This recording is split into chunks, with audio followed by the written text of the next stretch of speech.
I do love Stable Diffusion, not for work. I use it for fun mostly. I just generate funny looking pictures or anime girls, right? Nothing special, nothing weird. Okay, some weird stuff, but nothing like weird. Ethically questionable for sure. Yeah, nothing too crazy. Right. I oversee this work.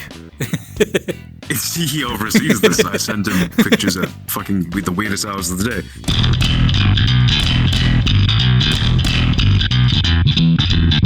Basically, it's AI in the workplace, in the work environment, in profession. Is it a detriment to your people's lives, or is it a good thing? Will it help them in their work, or is it like a mix of both? I'm assuming you mentioned before you used AI in your current work. So what's your thoughts on that? So AI is for me, because like I'm not a texture artist or anything like that. So AI for me is very powerful. I have traditional 2D artist friends some that would like want to go to war with AI, and others that kind of embrace it. I find the ones that embrace it are generally the smarter people that I've seen. But there is like arguments to be made about like ethical AI and the fact that AI skimmed like a lot of people's work and is like using it for algorithms, and how AI works right now. The algorithms that it's using are technically their art because it's like imprinted. So it's like not ethical in a lot of senses right now, and I agree with that, but in the future it might be, depending on how technology evolves. So like I use AI in my map. I use like a little something called Invoke AI, which is kind of like a painting tool. So you can do like so I'll get like a generic HDRI skybox or something, just as an example. And then I'll paint off the stars, and I'll be like stars, and I'll do all these little like sunset or something, and then I'll take it into like Photoshop, and I'll do some fine adjustments, some like not smudging, I hate the smudge tool, but just some fine little adjustments with like the sun and stuff like that. And I'll actually create like skyboxes out of AI if I want a certain style or a certain mood. Like my other map, Water Theater, it's got like this, I really wanted like this moody sunset coming with like a dark sky and like kind of like casting over top. So I did a lot of that with AI. I do a lot of textures with AI, not necessarily tileable textures, but like there's like some algae kind of in the fish tank that was done with AI. There's, it's done some plant stuff with AI. I've done quite a bit of stuff with AI. It's still kind of like not amazing, but if you mess around with it enough, and you're like it is its own skill set.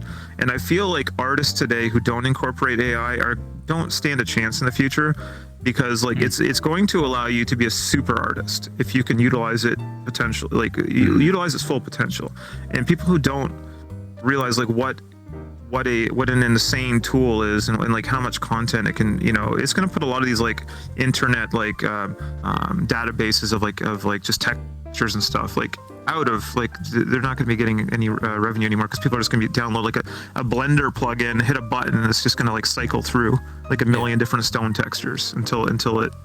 And that'll be soon. Like that'll be very soon. 3D models will be soon as well. If I wanted a 3D model of like a chair, you just type in chair 3D model, and you hit the button until you get the one you like. Mind you, now you'd probably still have to go through and re-topologize the model efficiently. But even if you're looking for a stylized chair, sometimes stylizing a 3D object is where your brain lights on fire. You're always like looking for reference art.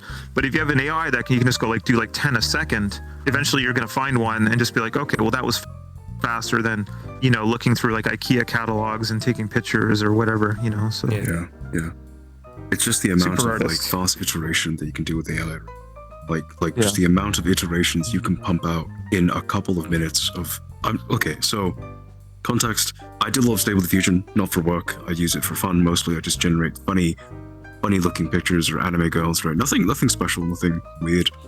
Okay, some weird stuff, but nothing like weird. Ethically questionable for sure. Yeah, nothing too crazy. Right. I oversee this work. He oversees this. I send him pictures at fucking the weirdest hours of the day. But, okay, so in terms of using AI for work, I see a lot of people, and I didn't realize this was a thing until I did some research about this. There are people out there that are calling themselves painters or artists when they're completely dependent on Stable Diffusion. I have a lot of issues with that, right? I don't think you should use the same term. You should liken yourself to that sort of thing, especially if you're just using AI. Using AI to supplement yourself is different. That's two different things, in my opinion.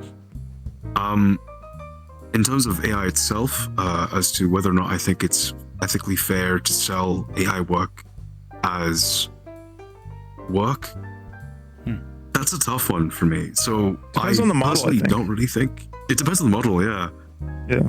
So for Stable Diffusion 1.5, I don't think so, because Stable Diffusion 1.5 uses some images that are copyrighted and or whatever, and certainly custom trained models will have a lot of copyrighted information custom trained on top of that. In terms of Stable Diffusion 2.0 and 2.1, that I'm less clear on, because my understanding is that Stable Diffusion 2.0 and 2.1 has taken away a lot of the copyrighted images, and certainly they've also taken away a lot of the, in terms of the ethical question with porn, Stable Diffusion 2.0 and 2.1 have taken away a lot of the training data for sort of nudity and certainly any amount of porn as well, to try and disincentivize people to do it. So it could be that we'll reach an ethical form of Stable Diffusion, which, by the way, I'm still on board of Stable Diffusion rather than something like Midjourney, because Midjourney is closed source, Stable Diffusion is open source, right? So that's just the two things for me in terms of which AI art generation sort of platform I enjoy more. In terms of the work stuff, like more generally speaking, I feel like a lot of office jobs, and certainly a lot of menial office jobs, are going to be replaced. AI can't make sort of executive decisions. AI can't really do any management yet. But in terms of like just sending emails or just like copywriting, I think AI is all over that shit, which is kind of scary given that traditionally these jobs were not replaceable by machines, and I'm not sure if we have society has the ability to cope with something that quickly. In terms of artists, I think people are still going to get commissions, but I'm going to say that, you know, they're going to get less commissions, maybe. I'm going to step in less higher commissions, maybe. There's still an AI to human translation layer that has to happen somewhere along the way, whether you have your company, and that's the part where it's always going to be bottlenecked. Because like if you're sending emails to like someone overseas and you're trying to explain why your Pineax is on fire or something like that, there's always this language barrier that's just doesn't translate, doesn't add up, and then there's always uncertainty and like what's being said and what's going on, and there seems to be like some scripted loop that keeps happening, and that's without AI. So with AI, I don't imagine it's going to fix many of the customer service problems. I mean, it just may be a more interesting form of like, you know, telephone robotic voice or something that's like just kind of like a more appealing middle ground to like so you don't feel like you're clicking through a bunch of like, you know, bubbles in a text chat or something to like have someone tell you to go F yourself at the end of it. Yeah. Just to jump into this a little bit, because I recently saw a demonstration of a product that a company was selling that was basically that. It was basically a middle ground. It was it's in China, but it was a very cute sounding sort of AI robot thing, and it was basically a not text to speech. It was a support robot. The way it worked was that you needed someone behind the robot to do all the manual configuring, but the robot would output sort of a text log of that summarized whatever the support caller wanted to say, and then all the technician needs to do would be to provide a summarized version of what, you know, they need to do, and then the AI would walk them through the steps of diagnosing the issue. It's certainly interesting. Like, human-assisted AI is, I think, very powerful, but I don't know. I'm still worried about, at the very least, like that bottom level menial task getting replaced, or at the very least getting less work, I guess. Yeah. Right. So what are both your stances on universal basic income? Wait, what?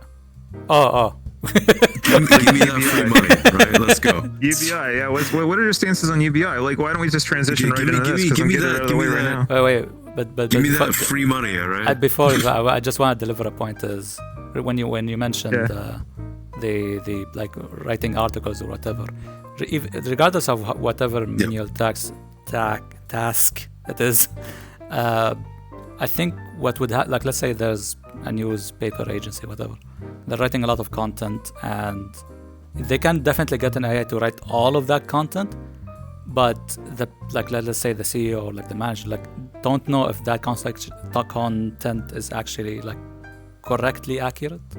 So they, instead of having like multiple, they're not gonna get rid of all of their human resources in that writing department.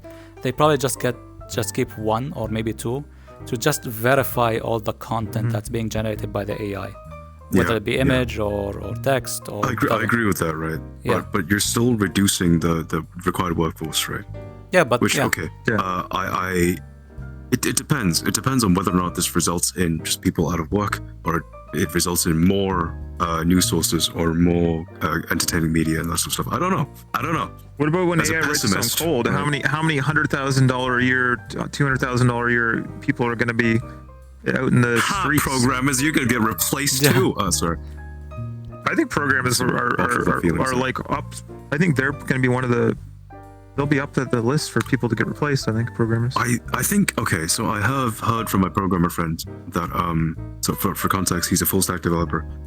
But in his opinion, a lot of junior positions, like very junior positions, might be replaced by AI. Certainly, Yeah. because Called the copy paste. what crew. happens as far as I know is that junior positions, they will write a bunch of code, they'll check it, and then a senior position has to check it anyway. So you might as well just have an AI write it, and then you just check it. Yeah. Obviously, you can't hit replace that all of redo them. button, Some of them redo, have AI redo, inputs, redo. but yeah. redo. Yeah. Redo. This one looks good. This one looks efficient. And then they go through and change some it looks variables and fine, make it maybe a little yeah. bit more efficient. Or if the AI would probably do it at that time.